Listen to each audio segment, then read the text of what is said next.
Dyma Chris a dyma Siôn. Maen nhw yn ddarlithwyr ac yn ymchwilwyr yn yr Ysgol Fferylliaeth yn Prifysgol Caerdydd, a mae ganddyn nhw ddiddordeb yn ein croen.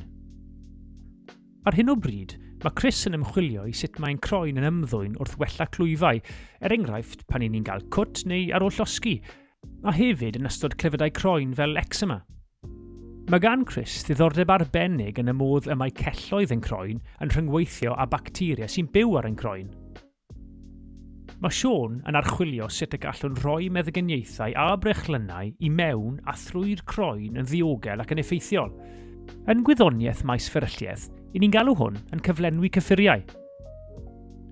Mwyn caniatáu Chris a Siôn gynnal eu hymchwil, mae angen iddyn nhw wybod beth mae'r croen wedi cael ei wneud ohono a sut mae'r croen yn gweithio.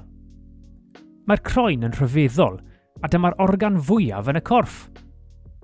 Mae'n croen yn dod mewn llawer o wahanol liwiau a pigment o'r enw melanin sy'n rhoi'r lliw i'r croen. Mae oedolyn wedi lapio mewn tua 35 biliwn o gelloedd croen, a mae gwahanol fathau o gelloedd croen sydd â swyddi gwahanol, ac mai dim ond ychydig filimetrau o drwch yw'r croen, mae'n ffurfio seithfed o gyfanswm pwysau'r corff.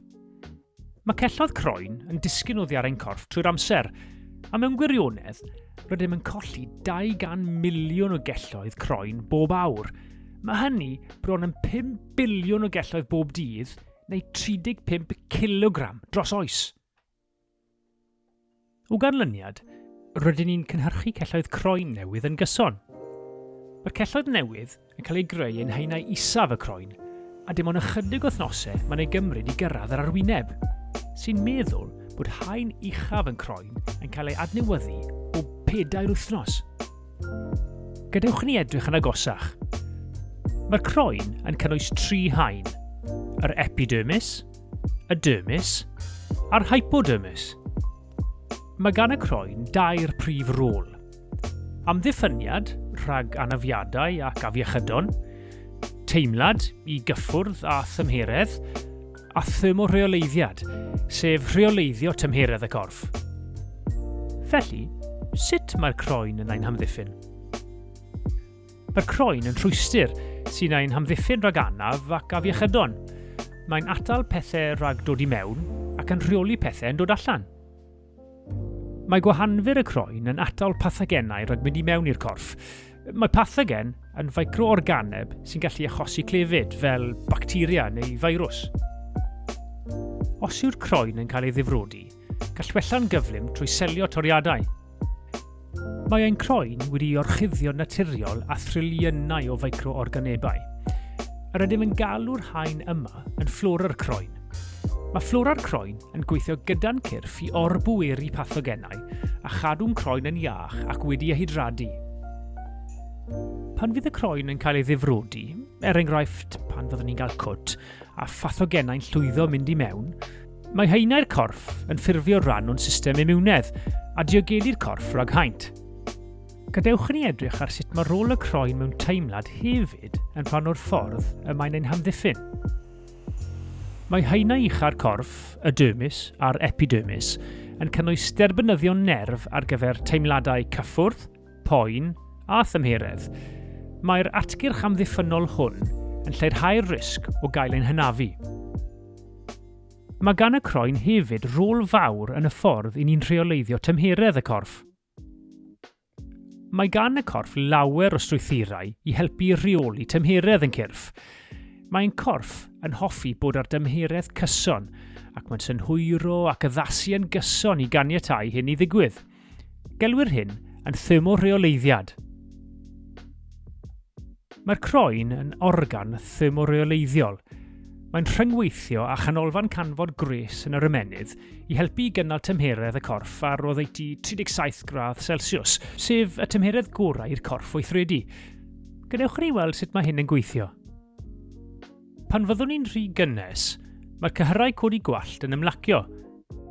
Mae hwn yn gostwng y blew ac yn dal haen fwy tenau o aer uwchben y croen, gan arwain at golli mwy o res i'r amgylchedd. Pan fyddwch chi'n rhy oer, mae'r cyhyrau codi'n contractio, gan godi'r blew sy'n dal haen fwy trwchus o aer uwchben y croen, sy'n ein insuleiddio rhag colli gres. Ydych chi erioed wedi sylwi sut mae'ch gwallt yn sefyll i fyny pan fyddwch chi'n oer? Wel, dyma'r rheswm. Ond nid dyna'r cyfan. Mae'r pebellau gwaed yn ein croen hefyd yn chwarae rhan wrth reoleiddio ein tymheredd. Pan fyddwn ni'n rhy boeth, mae'r pebellau gwaed yn ein croen yn ehangu. Mae hyn yn arwain at golli mwy o res trwy wyneb y croen, trwy'r broses o ymbeledredd. Gelwir y broses o ledu'r pebellau gwaed yn fecanwaith. Pan fyddwn ni'n oer, mae'r pebellau gwaed yn ein croen yn cyfyngu. Mae hyn yn arwain at golli llai o res trwy wyneb yn croen. Gelwir y culhau yma yn fecanwaith. Mae'r croen hefyd yn helpu i leihau tymheredd pan fyddwn yn gynnes trwy gynhyrchu chwys. Cynhyrchu'r chwys gan y chwarennau chwys. Mae'r chwys yna'n teithio i fyny'r ddwythell chwys ac allan o'r pwll chwys ar ei wyneb y croen. Yna, mae'r chwys yn anweddu ac yn cymryd gres i ffwrdd o'r corff, ac o ganlyniad, mae'r corff yn oeri. Pan fyddwn ni'n oer, byddwn yn aml yn dechrau crynu, sy'n cael ei achosi gan gyfyngiadau anwirfoddol o'n cyhyrau. Mae cyfyngiadau cyhyrau yn gofyn am egni o'r broses resbiradaeth. Mae'r broses yma yn rhyddhau gres fel sgil gynnyrch, a defnyddir y gres hwn i gynhesu'r corff pan fyddwn ni'n oer. Mae thermoreoliad yn enghraifft o fecanwaith adborth negyddol sy'n rheoli tymheredd y corff. Gadewch i ni edrych ar sut mae'r system adborth negyddol hon yn gweithio. Pan fydd tymheredd y corff yn cynyddu, mae thermodderbynyddion yn ysgogi'r ymenydd i anfon ysgogiadau nerfol i'r croen. Mae hyn yn arwain at fecanwaith, chwysu mwy, ac ymlacio'r cyhyrau codi gwallt, sydd i gyd yn lleihau tymheredd y corff. Pan ganfyddir gostyngiad yn tymheredd y corff, anfonir ysgogiadau nerfol o'r ymenydd i'r croen unwaith eto.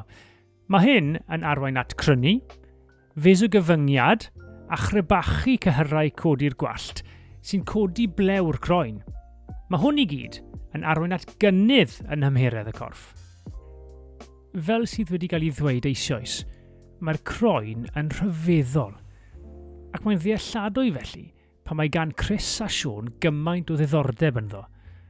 A maen nhw'n gobeithio i bydd eu gwaith yn helpu gwyddonwyr a gweithwyr iechyd proffesiynol i ddeall yn well y croen fel y gellir trin cyflyrau iechyd yn fwy effeithiol.